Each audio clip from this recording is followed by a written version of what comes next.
In the Impact segment tonight, the fallout from the Ninth Circuit's ruling against President Trump's travel ban following last night's decision. Washington State's Attorney General, who has led the push against the ban, sounded off about what he thinks the president should do next. The president does have a choice. He can continue to fight this, or he can tear up this executive order and start over. I would strongly encourage him to consider the latter course of action. But is that the right way to go? Joining us now to analyze from Santa Ana, California, Chapman University law professor John Eastman, and from Washington, Jesse Burns, associate editor at The Hill. Start with you, Professor Eastman.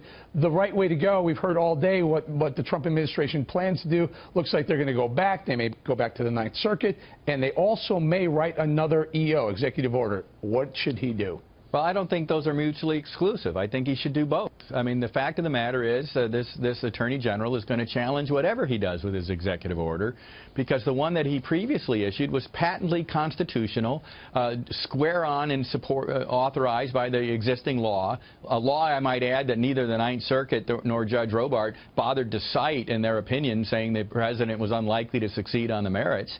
And so I think the president should continue to go back to the trial court and lay the case out. But he ought to issue new executive orders segmenting each of the components of this one, saying, okay, you say there's a due process right for people coming over from Somalia who have never been here. The Supreme Court has said otherwise numerous times. Here's that executive order. Yeah, so let me get Jesse Burns in here. Jesse Burns, there have been constitutional law professors all day talking about if you take the executive order on its merits, not on standing, but on its merits, likely the Trump administration will win at the Supreme Court level. Well, what the Ninth Circuit found, one of the two things that it ruled essentially was that it rejected the government's argument that they had to reinstate this travel ban immediately for national security reasons. Of course, if it goes to the Supreme Court, and it seems to be some confusion over whether the Trump administration will actually go that route. They said tonight that all options are on the table. But if it does go to the Supreme Court, right now there are only 8 justices. So if it deadlocked 4-4, this Ninth Circuit ruling, which essentially blocks this travel ban, would be the one that would remain in effect. Professor, do you agree with that? Do you think that it would end up being a 4-4 tie at the Supreme Court level at this point? I would hope not. I would hope it would be at least 6-2, and quite frankly, I hope it would be unanimous. The law is so patently clear here. The Supreme Court itself has said questions of who to admit into the United States or not is solely within the powers of the political branches, largely immune from judicial review. And the statute that gives the president authority here could not be more clear that the president has this authority. So I would hope that the Supreme Court would decide this unanimously and push back, well, quite frankly, and I said in your other guest magazine earlier today, or newspaper, I think this is a coup d'etat by the judiciary, unwilling and refusing to recognize the results of the election last November. Yeah, and Jesse, is it possible that this court, I mean, we know the Ninth Circuit's a liberal court. We know that. There are other circuits. You go to Texas, you'll have probably a more conservative opinion coming out of Texas, but the Ninth Circuit decided to take it up and decided to push back on Trump's travel ban. Well, there are, a variety of options here. One thing that kind of broke late tonight was that we understand a judge on the Ninth Circuit is requesting the full panel to review it. Of course, the ruling yesterday was just from a 3-judge panel. It was unanimous, which does complicate the president's argument. But unanimous in a very liberal circuit.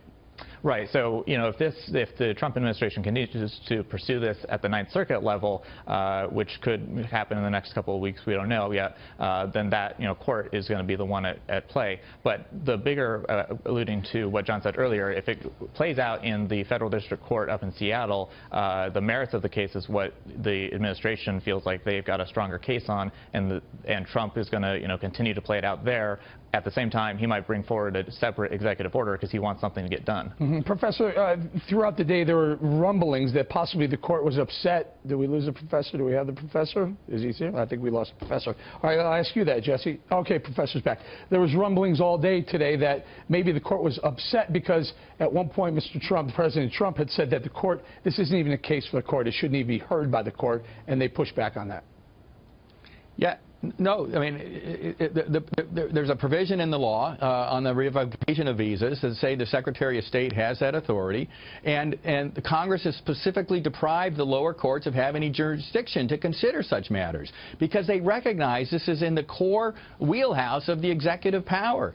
What was the Department of Justice supposed to do in open court at the hearing earlier this week? Announce all of the intelligence we have about which people we're following and who might be terrorists coming into this country? so that we advise them? I mean, there's a reason the executive operates in certain areas outside of judicial review, and this is one of them. And you know, the combination of the executive and the Congress here, like I say, it's palpably clear the president was well within his authority here. And Jesse, a final thought on this, not to give me about 30 seconds or so. This is not unusual for a president to first lose on appeal and then win at either another appeal or at Supreme Court level.